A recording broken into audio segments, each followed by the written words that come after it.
అడుగుతున్నారు. కాదు కనకరావు గారు, పెంచలయ్య గారు చెప్పిన మాట వాస్తవం. అయితే ఎవరు చంపారు? దుండగులు చంపారా, గంజాయి చంపారా, లేకపోతే టీడీపీ జనసేన శ్రేణులు చంపారా? అది కదా ఇంపార్టెంట్. ఈ రాష్ట్రంలో లా అండ్ ఆర్డర్ ఫెయిల్ అయిపోయేదానికి సాక్ష్యం చెబుతున్నాం.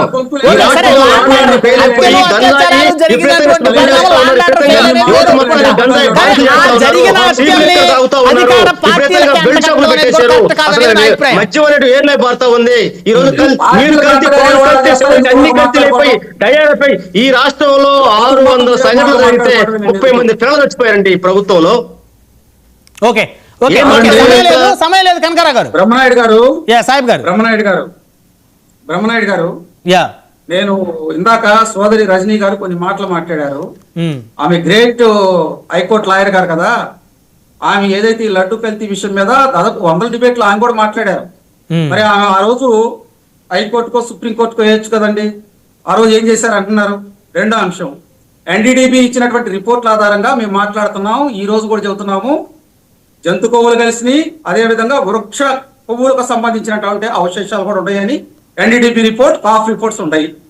మూడో అంశం, ఎవరంటే ఉండవల్లి అరుణ్ కుమార్ గారు చెప్పారు, ఆయన ఏదో సైంటిస్ట్ అయినట్టు మేడం గారు చెబుతున్నారు. ఆయన సైంటిస్టా? కొంచెం అవగాహన ఉన్నటువంటి వ్యక్తి రాజకీయాలు.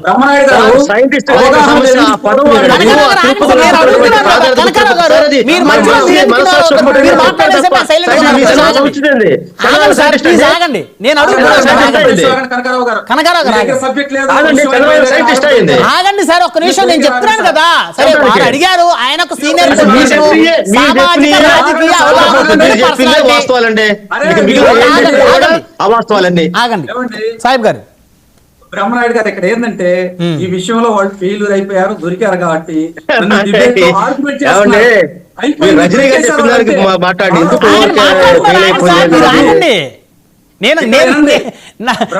మీరు తీసుకున్నారు. కనకారావు గారు ఆగండి, వారిని మాట్లాడండి, పాప కంటిన్యూ చేయండి సార్. సాహిబ్ గారు, నేనేమంటానంటే ఉండవల్లి అరుణ్ కుమార్ గారు చెప్పిన వాస్తవా, ఎన్డీడీపీ ఇచ్చినటువంటి రిపోర్ట్ వాస్తవా? రెండోది, సోదరికి అవగాహన లేదేమో, ఆర్టికల్ 295A చాలా కీలకం అండి. అది ఒక్కసారి చూడండి. దాని ప్రకారం యూనోకి తిరుపతి లడ్డుకి మీరు మాట్లాడటం చాలా తప్పు. అది ఆ వ్యాఖ్యలు వెనక్కి తీసుకోవాలి. ఇప్పుడు మాట్లాడొద్దండి దయచేసి. నేను ఎందుకు అన్నానంటే, తిరుమల తిరుపతి వెళ్ళి భక్తులు ఆ ప్రేమతో ఆప్యాయతతో దేవుణ్ణి స్మరించుకొని ఆ లడ్డు చాలా పవిత్రంగా తీసుకొచ్చి మధ్యలో చిన్నపిల్లలు అడిగినా ఒక ముక్క కూడా పెట్టరండి. ఇంటికి వచ్చి పూజ చేసుకొని పాయసం అది వండిన తర్వాత అప్పుడు స్వామివారి దగ్గర పెట్టి ఆ లడ్డు పంచుతారు అందరికి. అటువంటి లడ్డును మీరు హేళన చేసి యూనోకను దానికి సంబంధాలు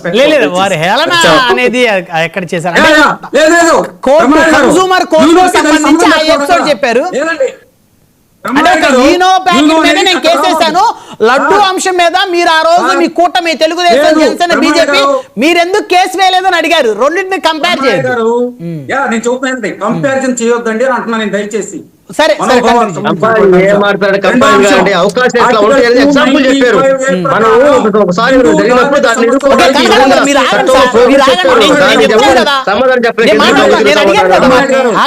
బ్రహ్మనాయుడు గారు, నేను సోదరుని ఏమంటానంటే, సోదరి మాతో కలిసి చాలా రోజులు ప్రయాణం చేశారు. ఆయన కూడా డిబేట్లో తిరుమల తిరుపతికి సంబంధించినటువంటి అంశాలు కావచ్చు, ఈ కల్తీ విషయాలు కావచ్చు, చాలా అంశాలు ఆయన కూడా మాట్లాడింది. అయాల మరి ఆ రోజు నిజమైంది, ఈ రోజు ఎందుకు అబద్ధం అవుతాయండి? సోదరి, ఇప్పుడు ఆమె ఊరక పార్టీ ఏదో బయటకు వెళ్ళిపోయినంత మాత్రం ఆరోపణలు చేయకూడదు. చాలా తప్పండి. ఒక వ్యక్తికి వ్యక్తిత్వానికి సంబంధించినటువంటి అంశాలు నేను చెప్పేది. ఇవన్నీ ప్రజలు గమనిస్తూ ఉంటారండి. సోదరుడు నేను చెప్పేది ఏంటంటే, పార్టీ నుంచి ఎవరైనా బయటకు వెళ్ళిపోవచ్చు, స్వతంత్రంగా మాట్లాడుకోవచ్చు, కానీ కొన్ని కీలకమైనటువంటి అంశాలు వచ్చినప్పుడు మన వ్యక్తిత్వాన్ని కోల్పోకూడదు దయచేసి. నేను ఇంకో అంశం కూడా చెబుతున్నా.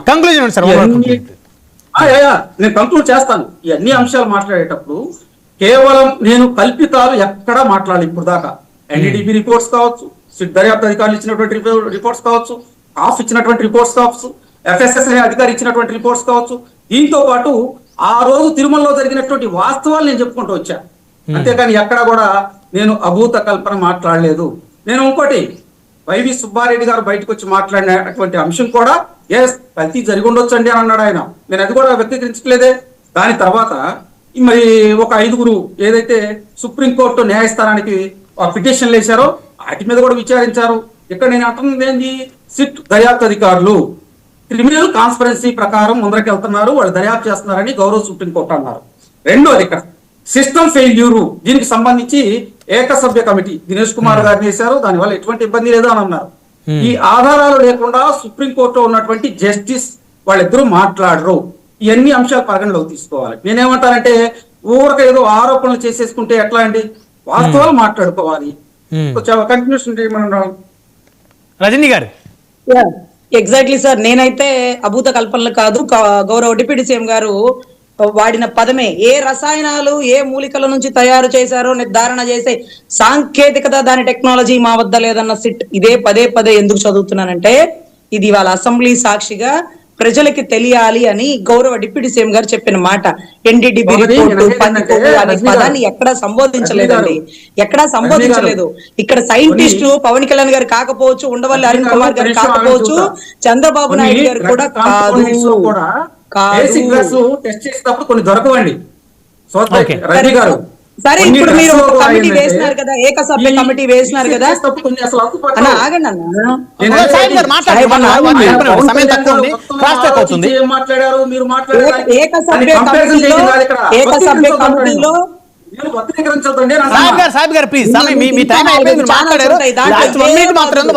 చెప్పేది వినండి, ఇక్కడ చెప్పేది వినండి. ఏకసభ్య కమిటీలో మీరు నిర్ధారించండి అదే కలిపిందని. ఇప్పుడు 36 మంది నిందితుల పేర్లున్నాయి. దీంట్లో మీరు ఫ్లెక్సీ పెట్టినటువంటి భూమన కరుణాకర్ రెడ్డి గారు, వైవి సుబ్బారెడ్డి గారు, మాజీ ముఖ్యమంత్రి గారు, వీళ్ళ పేర్లు ఎక్కడన్నా చార్జ్ షీట్ లో పొందుపరిచినయా? గౌరవ డిప్యూటీ సీఎం గారు చెప్పిన పదం అప్పటి మాజీ ముఖ్యమంత్రి అని నేను ఎక్కడా సంబోధించలా. ఈ 36 మందిని ఎత్తి లోపలేయండి, వీళ్ళ నుంచి ఇంకేమైనా సమాచారం వస్తే వాళ్ళను కూడా తీసుకెళ్ళండి, దాంట్లో ఎవరున్నా వదలకండి. హైందవ ధర్మాన్ని కించపరుస్తూ హిందువుల సనాతన విషయాలని ఇవాళ కుంగదీస్తున్న విషయాలు లడ్డూలో కల్తీ. ఇది రాష్ట్ర సంపద కాదు, ప్రపంచ సంపద. ఎన్డీడీబీ రిపోర్టో లేకపోతే ఎఫ్ఎస్ఎల్ రిపోర్టో సిబిఐ వారికి తెలియక ఆ పదాల్ని ఫ్యాక్ట్ లో అంటే లేదు అని చెప్పింది ఆయన. సైంటిస్ట్ కాదు, అడ్వకేట్, చాలా సీనియర్ అడ్వకేట్, చాలా రిపోర్ట్ లో ఎస్ వాల్యూస్ ఉంటాయి, దాంట్లో ఆమ్లాలు ఏముండయి, కొవ్వు పదార్థాలు ఏముండయి అని బైఫికేషన్ చేసి ఆ వాల్యూస్ ప్రకారం ఇచ్చారు. ఎందుకు వర్గీకరిస్తున్నారు మీరు అర్థం కావట్లా? ఎస్ వాల్యూస్ అంటే ఏంటి, ఎస్ వాల్యూలో ఏ ఫ్యాక్ట్స్ ఉన్నాయి, ఏ ఆమ్లాలు ఉన్నాయో చెప్పే రిపోర్ట్ చెప్పచ్చుగా, మీరు చెప్పచ్చుగా డిప్యూటీ సీఎం గారికి, చెప్పండి డిప్యూటీ సీఎం గారికి అదే చెప్పానండి. వాళ్ళు ఇచ్చినటువంటి ఒక రిపోర్ట్ ఒక అంశం చేస్తే ఎట్లా?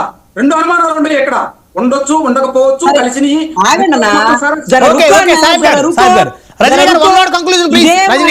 ఇదే మాటని అసెంబ్లీలో చెప్పమని పవన్ కళ్యాణ్ గారికి చంద్రబాబు గారితో చెప్పించండి. పవన్ కళ్యాణ్ గారిని చెప్పమనండి, పంది కొవ్వు ఉందని చెప్పమనండి, మాజీ సీఎం ఉన్నాడని చెప్పమనండి. మాకెందుకు చెప్తారు, మీరెందుకు చెప్తారు? ఆయనతో ఈయనకు చెప్పించండి, ఈయన చెప్తారు, ఈయన చెప్పిందే మేము రాసుకుంటాం, ఈయన చెప్పిందే మేము రాసుకుంటాం.